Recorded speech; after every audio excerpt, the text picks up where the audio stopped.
So hello, hi. This is Pickles and this is Kiki. So hari ni kita nak buat resepi bird chops. Ketika memilih ingredients untuk bird chops, formula yang saya gunakan ialah make sure that we have few varieties of leafy greens, sayuran hijau, berdaun macam ini considered leafy greens, and few types of colourful veggies. Yes sayang, macam ni. Okay, it's considered colourful veggies, and it is important to make sure kita maximumkan nutrition in just one servings. Let's wash all this veggie and make sure that anda basuh sayur ni dengan betul-betul bersih, kerana as you all know, sayur banyak pesticides. That's why if you can try ambil yang organic. Okay?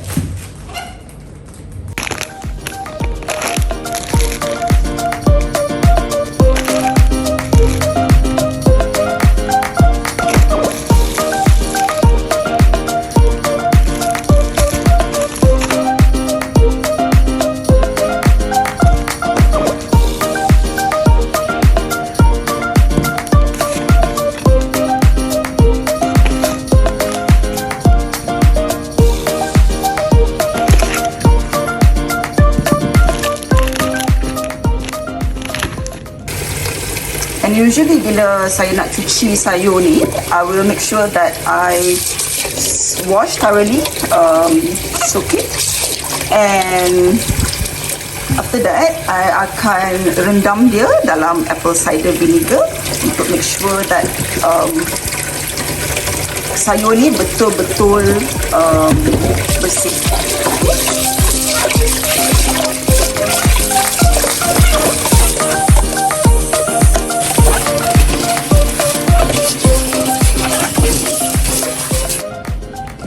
Okay, bila kita dah basuh semua sayur-sayur ni, you have to make sure that you lay down and dry the veggie properly. Saya selepas banyak kali trial and error buat bird chops ni, I personally feel that because dengan Kiki, dia suka makanan yang tak berair. Bila kita simpan dekat dalam freezer, it will become frozen on the top. So make sure that kita keringkan betul-betul. Okay, maybe boleh tinggal dulu. Usually saya akan tinggal dulu sayur ni 1-2 jam. Make sure that dia betul-betul kering. Dap-dapkan air dia. Jangan ada air, sebab bila kita freezekan dia, air tu akan jadi air batu. Dan bila kita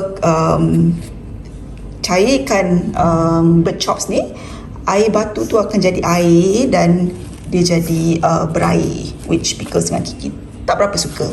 So yeah, this is the tips. Lepas basuh, make sure sayur ni betul-betul kering. Keringkan semua air sayur-sayur yang dibasuh tadi. Jadi saya lap dengan tisu dan biarkan beberapa jam untuk memastikan sayur ni betul-betul kering. Okay? And then the other things, bila dalam proses nak buat bird chops ni, cuba includekan your pet birds untuk introduce dia dengan sayur-sayur ni, so that bila kita hidangkan setiap pagi, dia dah biasa dengan sayur-sayur ni. Oh, it's nice. Kiki, love it. Yes.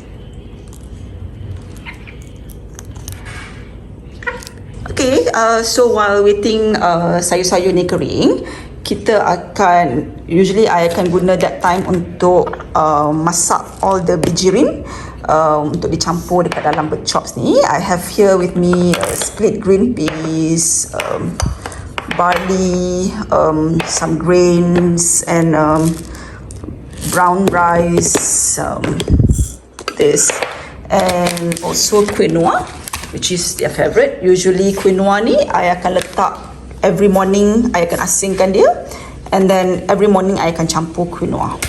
Okay.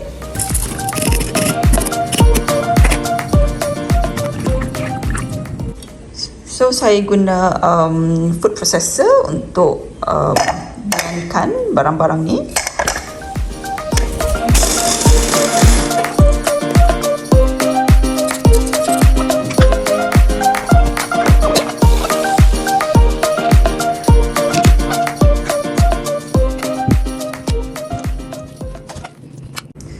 So as I mentioned earlier, dalam proses membuat bird chop ni, it is good untuk anda includekan burung-burung anda supaya dia dapat biasakan dengan rasa sayur-sayur ni. Jadi they will develop the liking of it.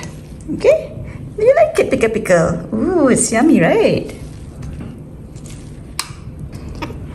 So, let me show you how I usually serve bird chops to Pickles and Kiki every morning. Usually, the servings would be like 2 sudu chops, and then the cooked quinoa sikit because they just love it, and also this is flaxseed meals. Ini untuk bagi rasa nati sikit the sayur-sayur, which burung-burung yang baru nak makan sayur ni dia tak berapa gemar. So bila you addkan flaxseed meals ni, they will, look at that, how Pickles love this flaxseed meals. No sayang, no baby, come here, everything is in here. So I'll mix it up and it's ready to serve.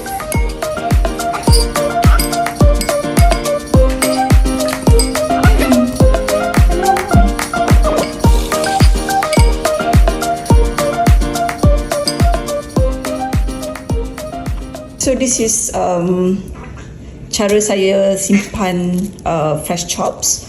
Usually saya akan simpan dalam small plastic bag. Plastic bag ni is actually a freezer bag, and then one bag usually enough for 5 to 6 days, and then portionkan dia kecil-kecil, and then simpan dalam freezer. Okay, dalam tempat beku. Make sure betul-betul beku, and this one should tahan sampai at least 2 bulan atau 3 bulan. Okay, selamat mencuba.